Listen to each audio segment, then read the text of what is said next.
If photography feels scattered right now, like you're learning a little bit of everything but mastering nothing, that's not because you're unfocused. It's because no one showed you what actually matters first. Most beginners don't need more tips. They need a steadier foundation. And that's what we're going to talk about.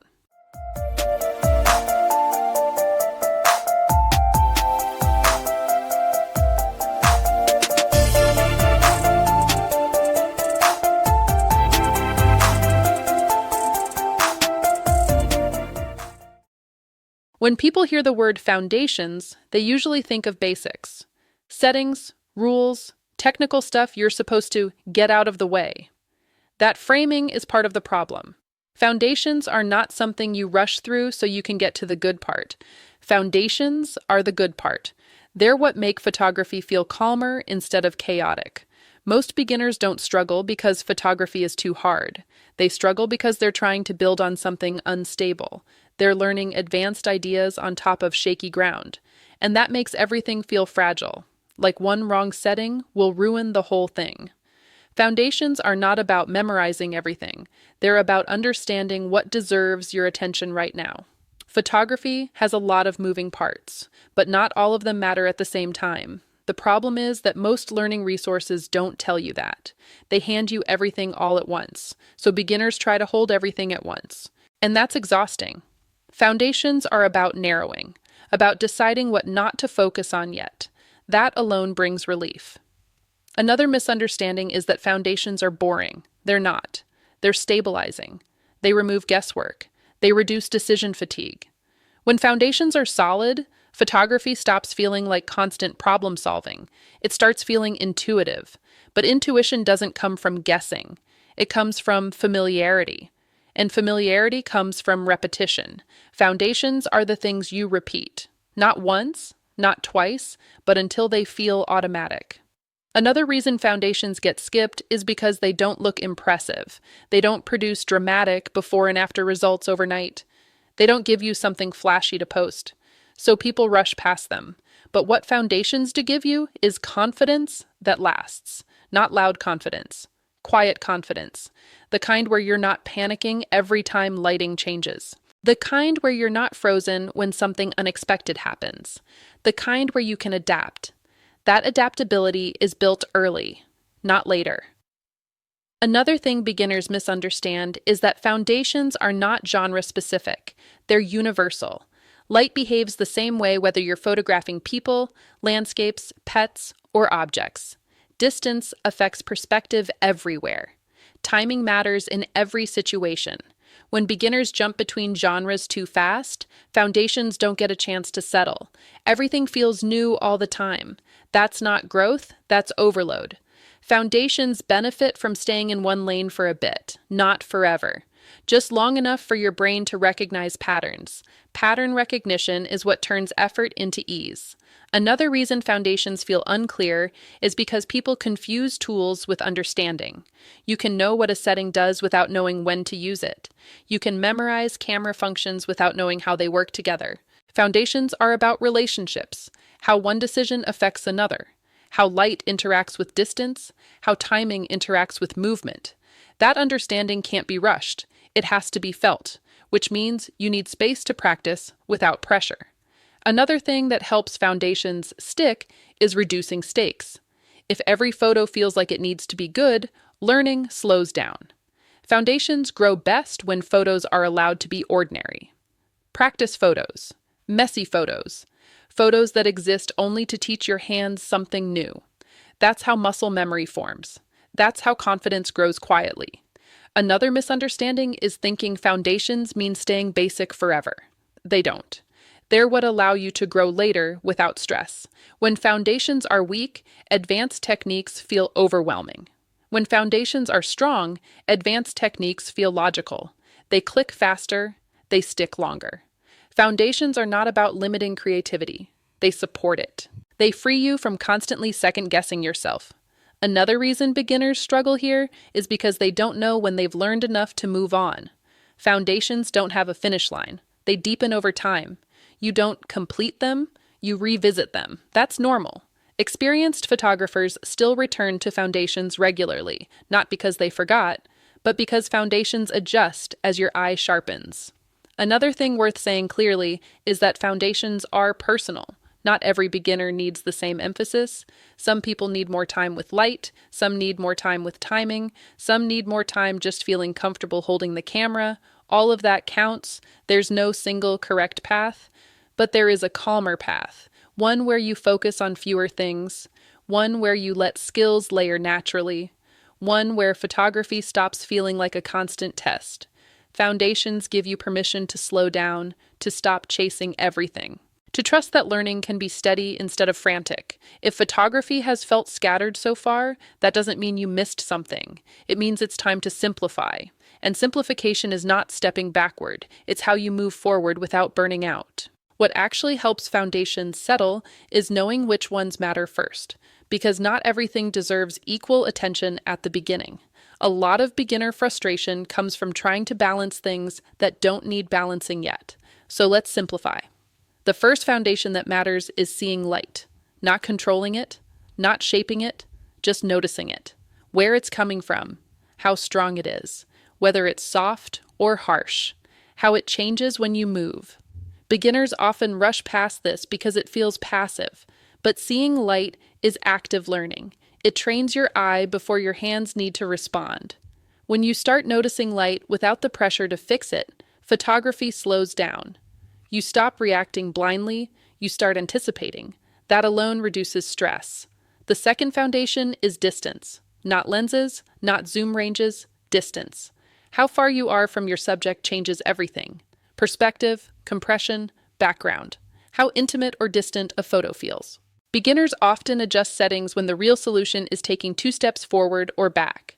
Distance is one of the fastest ways to improve photos, and it doesn't require technical knowledge, just awareness. The third foundation is timing. Not shutter speed yet. Timing. Knowing when to press the button.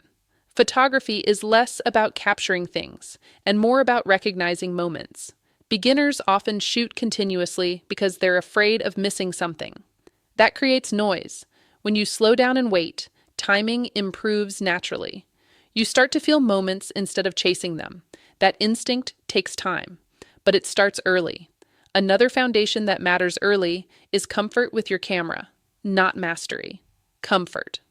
Knowing where basic controls are without panic. Being able to adjust one thing without breaking everything. Comfort reduces cognitive load.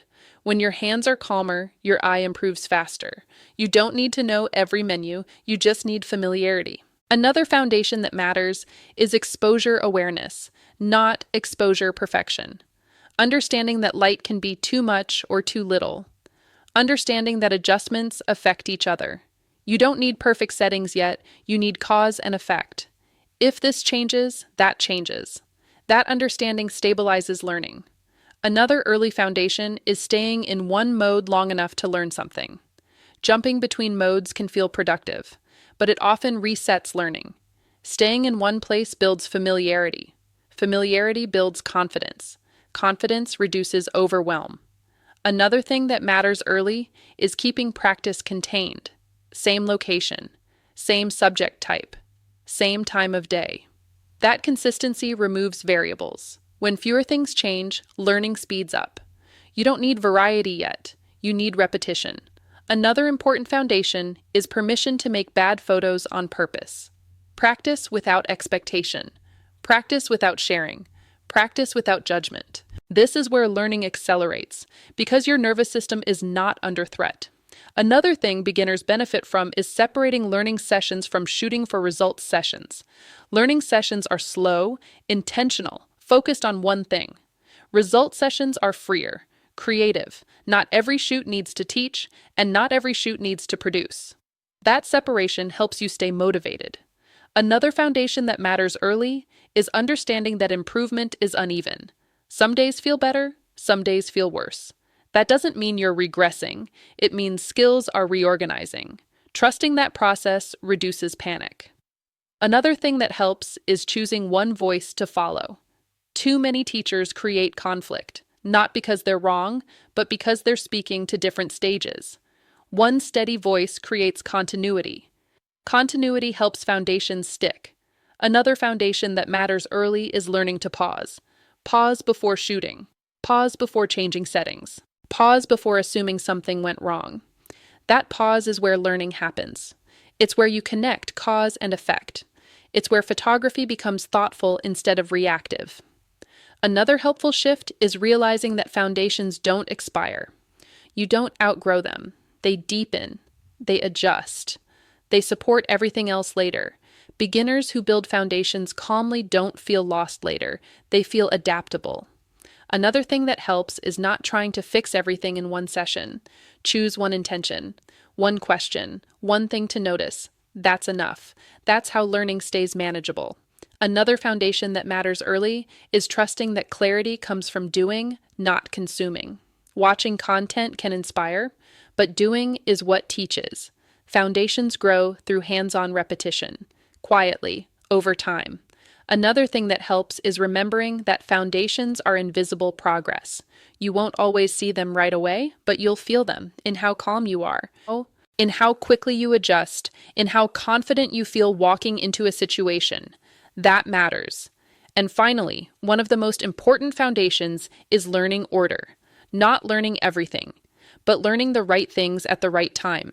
When learning order makes sense, photography stops feeling chaotic. It starts feeling doable. And that's what keeps people going. At some point, foundations stop feeling abstract. They start showing up quietly. You notice that you're not panicking as much when something changes. You're not freezing when the light shifts. You're not second-guessing every decision. That's how you know foundations are working. Not because everything is perfect, but because fewer things feel urgent. What actually helps beginners move forward is staying in that calmer state long enough for skills to settle, not jumping ahead too soon, not chasing the next advanced technique, letting familiarity build. Familiarity is underrated. It's what turns effort into ease. Another thing that helps is allowing learning to feel repetitive without labeling it as stagnation. If you're practicing the same thing again, that doesn't mean you're stuck. It means your brain is reinforcing pathways. That repetition is not wasted. It's necessary. Another thing that helps is letting go of the idea that progress should be obvious. Progress in photography is often subtle. You don't always see it in dramatic before and after comparisons. You feel it in confidence, in speed, in calm. Those changes matter. Another helpful shift is trusting that foundations don't need to be finished before you enjoy photography. You're allowed to enjoy learning. You're allowed to take photos for pleasure while you're still figuring things out. Learning doesn't have to feel like a test. It can feel like exploration. Another thing that helps is remembering that photography doesn't require constant optimization. You don't need the perfect setup. You don't need the ideal conditions. You need consistency. Showing up with what you have. Practicing in real situations. That's where foundations actually stick. Another thing that helps is letting curiosity lead instead of pressure. When you're curious, you experiment. When you're pressured, you perform. Performance shuts learning down. Curiosity opens it up. Another important piece is knowing when to stop adding new inputs. If photography feels noisy, it's okay to pause consumption. You don't fall behind by practicing instead of watching. You move forward. Another thing that helps is understanding that foundations create freedom later. They're not holding you back. They're setting you up. When foundations are solid, creative choices feel lighter. You trust yourself more. You rely less on rules. You respond instead of react. Another helpful realization is that foundations are personal. Your pace doesn't need to match anyone else's. Your focus doesn't need to match anyone else's. Photography grows best when it fits your life, not when it competes with it. Another thing that helps is learning to recognize when something doesn't need fixing. Not every imperfect photo is a problem. Some are just part of the process. Learning to leave things alone is a skill. Another thing that helps is knowing that it's okay to pause and consolidate. You don't need constant forward motion. Sometimes staying where you are is how things integrate. Integration looks like nothing happening, but it's doing a lot. Another helpful shift is trusting that confusion doesn't mean you chose the wrong path. It means you're in the middle of learning. The middle is always the messiest part. That's true for everyone. Another thing that helps is remembering that foundations don't disappear once you move on. They stay with you. They support you quietly. They make everything else easier. And finally, what helps most is realizing that learning photography doesn't need to feel heavy. It can feel steady, grounded, manageable. When you focus on what actually matters first, everything else can wait. And that waiting is not a failure. It's how learning stays sustainable.